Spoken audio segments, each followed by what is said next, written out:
Rodney Hudson is not only one of my best friends, not only one of the smartest people I've ever been around, football-wise, but he's probably the best player I've ever played with. I know it's hard to say for a center. When the top 100 comes out, he won't be a top 10 guy, but he should be, because what he has to deal with on a week-to-week basis, and then me changing his calls sometimes, I think, he has a lot to deal with sometimes, and I guess I'm just trying to give you the very best thing I could say about the guy. He's awesome. He's a Pro Bowler, should be every year, should be an All-Pro. He's the man. Derek, what's going through your mind? Down 8, last drive, pretty much game's on the line. Yeah. As you walk out to the huddle, what do you tell your guys in that huddle? What's kind of going through your head? Man, win. I've been through a lot of things in 5 years. The start of this year and half of this game has been some of the hardest stuff I've ever had to deal with, because it's frustrating things. I feel the best physically, mentally, all of those things that I ever have, but then I'll screw something up somewhere along the way. And I'll tell you this, though, as one thing I just said, I looked at our guy and said, just fight. Whatever we do, we're going to fight. However this thing turns out, whether I throw 3 more picks or we go win this game, I promise you I'm going to fight. And to be able to sit there and tell our guys that, and then win the game, it feels better. It makes for a better story, I guess. But even if it went the other way, I'm just going to fight, man. Yeah, I'm just tired. On the flip side, what did you say to them after when you guys? I just hugged everybody. I sat at my locker, and I tell you guys all the time, I really mean it. I sit at my locker. I like to watch our team celebrate. I like to see our owner, in there excited, our GM, our head coach, the smiles on the coaches' faces, smile on our new kicker's face. Imagine how his heart felt, imagine how he felt before that last kick. He probably felt pretty bad, and we just kept telling him, man, don't worry about it, man. We just fight, it's going to turn eventually. And for him to go make that kick and for us to be able to celebrate, he's the hero, man. Our kicker, he's the hero. He battled, he fought through getting booed. He battled through people obviously looking at him funny as he came to the sideline, all that stuff, and he was nails for us at the end. There was a moment when the offense was struggling in the first half. Marshawn was very animated. You took him aside, and you two had a little talk. What was that like? And Yeah. do you think that was like a turning point for the offense? Well, Marshawn, that's my brother. Marshawn's cousin Zale actually motivated us to talk to each other. So we did that, and so we did what Zale told us to do. And we came together as brothers and figured some stuff out, told some things to each other, and we went forward. But it was one of those moments where our back's really against the wall. It really is. And we said some things to each other that, hey, let's go, basically, without saying everything. But you got to give the credit to Marshawn's cousin, Zale. Derek, I've been a Raider fan for 16 years, and Yeah. this is my first ever Raider game. I flew here 16 hours away from China. I Wow. represent NFL China today. Wow. First of all, thank you for giving me the most memorable experience of my life. I'm sure my wife won't be happy to hear that, but thank you today. And I just wanted to ask you, you're such a cool guy, like week in, week out, win or loss. Like, are you going to celebrate a little bit today, or Yeah. you gonna keep it? I am not a partier. I like to celebrate with my wife and my family. That's how I like to celebrate. So I'm not a partier. I'm not going to be out there on the streets in Oakland or Jack London Square. But no, we celebrate. We like to sit down. Honestly, I'm just so tired. I just want to go sit down. I think one day, when we win the Super Bowl, that's when we'll have a party, and they may see me dance. So. There would be the fourth down throw to Cooper that looked like probably miscommunication there. Yeah. At that point, what are your emotions? You don't know if you're going to get the ball back. You want to throw up, because it's always on me. I just got to be better for Coop, but you just feel sick that it didn't work out, and you just you go to the sideline and pray that you get the ball back. And I think our stadium emptied out about halfway after that, and the people that stayed, they got a fun show. What did you see on that play? When I got to the line, when we initially called the play, we had something else built, but again, coverage, dictated, that could be a matchup, and I just have so much trust. And I'm not gonna lie, over the years, you've seen A-Rod, you've seen Aaron throw the ball to him so many times down the red zone, and it works. So I was like, maybe he's onto something, and I'm glad he caught it.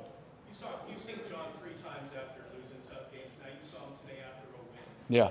How was he different? I will say this, that when we lost, I think I may have said it last week or the week before, he literally just hurts for us, he understands we work so hard, and it feels like, I'm a dad, so if my son were to mess something up, you feel so bad for him, right?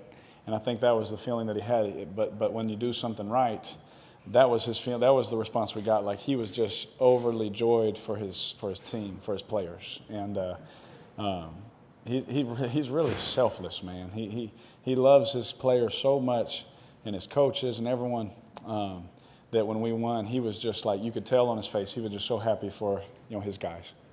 You were talking about your work with Marshall. From your perspective on the offense, are you ever amazed that he's not tiring out more in fourth quarter overtime?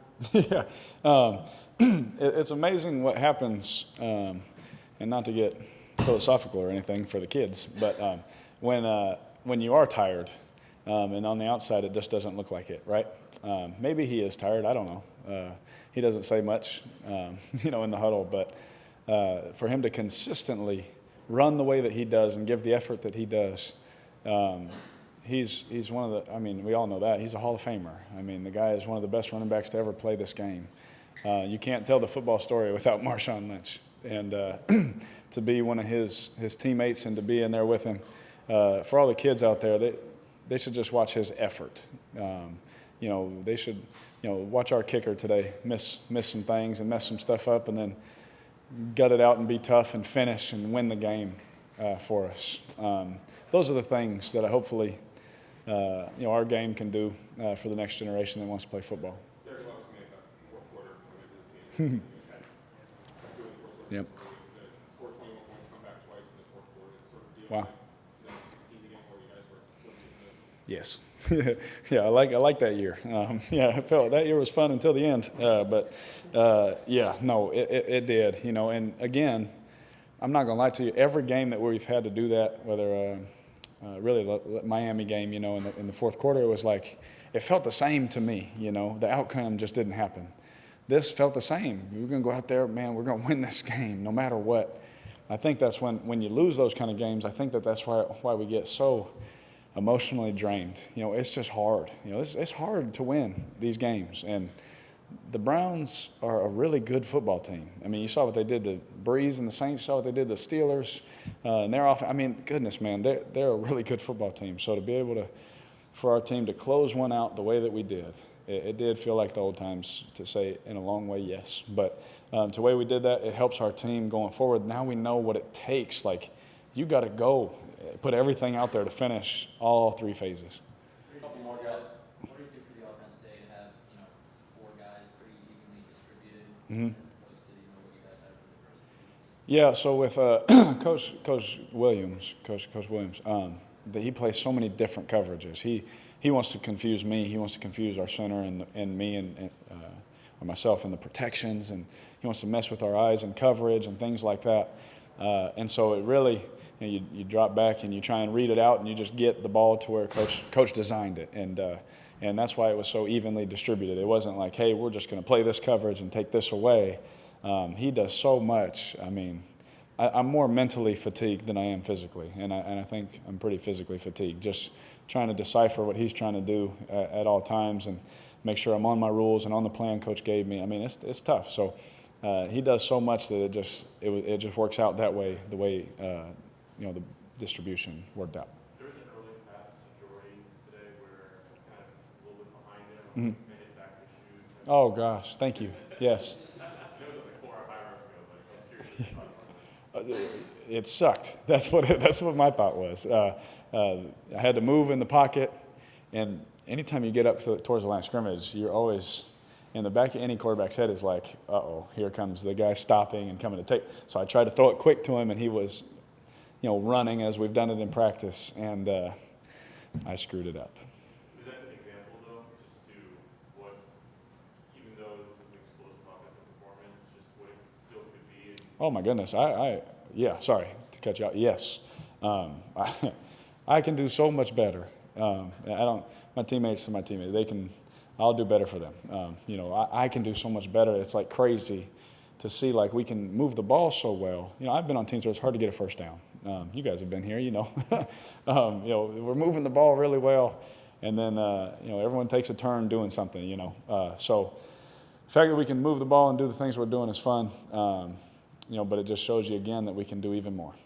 Last one, guys. You talked about it being really tough for you, Yeah. being draining mentally, but I know how you are about your faith. Can you Yeah. talk about over the last couple of weeks before you did this one today?